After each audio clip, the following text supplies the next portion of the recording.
What's up, my fellow pancakes?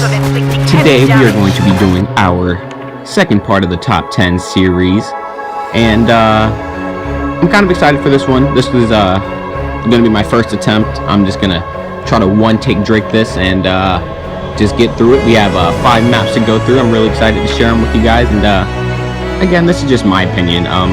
Especially the number 1 map, you guys might criticize. I don't want to get a whole bunch of dislikes because of my number 1, but I'm sure I'm going to get them anyway. But yeah, let's just go ahead and get into it. Number 5.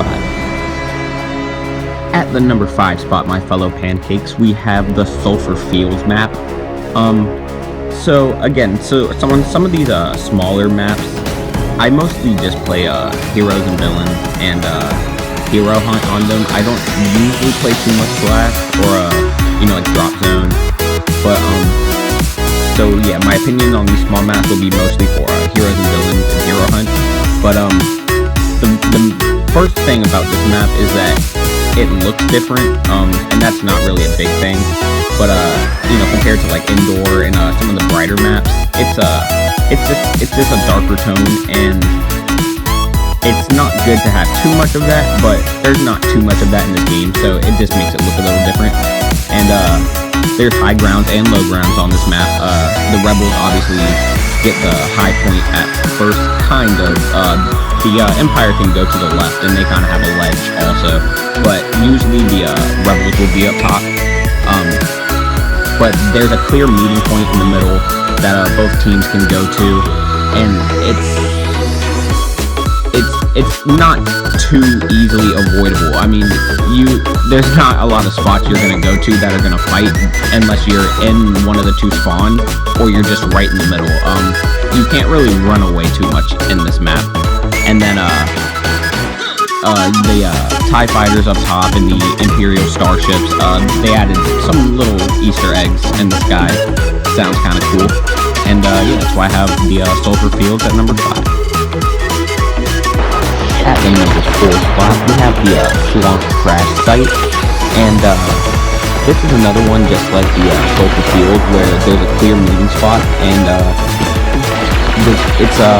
it's nice because on the ship you can go above it or below it, and you have access to the top. And what's good is that most players know about it, but there's still, I'm sure there's still some people out there who can't figure out how to get on top of the ship, but it's really not too hard, and it's fun going up there with heroes. You can go up there. It's fun going up there with different heroes that aren't Palpatine and Boba Fett, who can get on top of things easier. But going up there with like Greedo and Han, it makes for some interesting situations when you're up top and you're the only hero up there. It's not too big of a map. It kind of forces the action. It's really cool. What I like is that if you kind of notice, the Empire is OP. If you're a good player and you're playing against good players, or if you're a noob and you're playing against noobs, or if you're a sweaty nerd and you're playing against sweaty nerds, then usually the Empire will find a way to come out on top, unless your Leia is just super OP, because they have more tanks essentially. Boss can regenerate, and Dengar just eats bullets. Vader will like take your bullets and put them in a microwave and just devour them. So it's harder to kill them, as opposed to like Han and Lando and Leia, where you can just kind of melt them.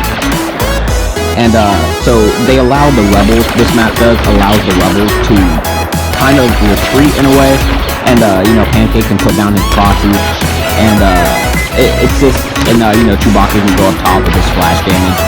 I like that they give the rebels a way to kind of retreat, fall back just in case. And yeah, that's why I have the Swamp Crash Site at number 4. Okay guys, there was no way this one was getting left off the list. Okay, so number 3 is going to be Jakku. So the Jakku map was a really strong contender for number 1. I really feel solid with my number 2, and my number 1 might be iffy, but I kind of stand behind my number 1. But this one was a strong contender, the Jakku map, and I'm gonna blow your guys' minds really fast. Okay, so this DLC came out December 8th, 2015. 2015. That's crazy. So that's when this DLC came out, right before Star Wars 7: The Force Awakens. And I mean, there are a couple flaws with this map. I like it just because it's open.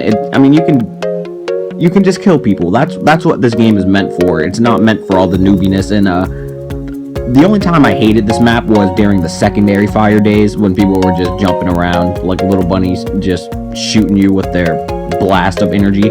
But other than that, the game has been pretty good. Even when the hero glitch was going on and the Lando was OP, I still never really truly hated this map because of the amount of kills you can get on it. You can just, even as infantry only, if you have a good game, a really good game, you can push 400 on this map. If you have a good partner, this is a really good one to try to go and get 100 kills on. So there's no way this one's getting left off. Number 3 is going to be Jakku. Okay, number 2, I just said I stand strongly behind it. The Administrator's Palace map on Bespin. I mean, it just looks great. I mean, I haven't picked the gameplay. I'm recording this before I do the gameplay, but I can just imagine the cut. Like, guys, just look at this map. It's awesome. There are a lot of things to say about it. The sabotage on this map is really good. Where the points are. Obviously, there's one where the Empire spawns closer to it, and it's harder to get to at the end. But that's better because it forces your heroes to play the objective. Because if you don't, you're just gonna spend the last 4 minutes of the game frustrated trying to push that as you get pulse cannoned and grenaded and explosive shotted because you're out in the open and they spawn right next to it. So it forces the heroes to play the objective, at least at that one spawn point, and that's good. It forces you to play the objective. If you can dominate on either side, really, you can spawn trap, but the spawn traps won't last forever. If you're spawn trapped as the rebels, you just need to get your heroes, really. And then if you're spawn trapped as the Empire, eventually they'll capture all the sabotage points, and then you'll get your heroes. So the spawn traps won't last forever, and the only thing that I don't like about this map is that there's no heroes and villains, because this would be a great map for heroes and villains. So, you know, thanks, DICE. Number 2, Administrator's Palace. Alright. This is gonna be the worst decision I've ever made. I know it. My very first number 1 in all of the top 10 series that I hope to do has to be Endor, guys. It has to be Endor, okay? It's a classic map, okay? There's no way that this map can't be number 1. You can play it in a Walker Assault Supremacy. They made the Survivors of Endor map after this one.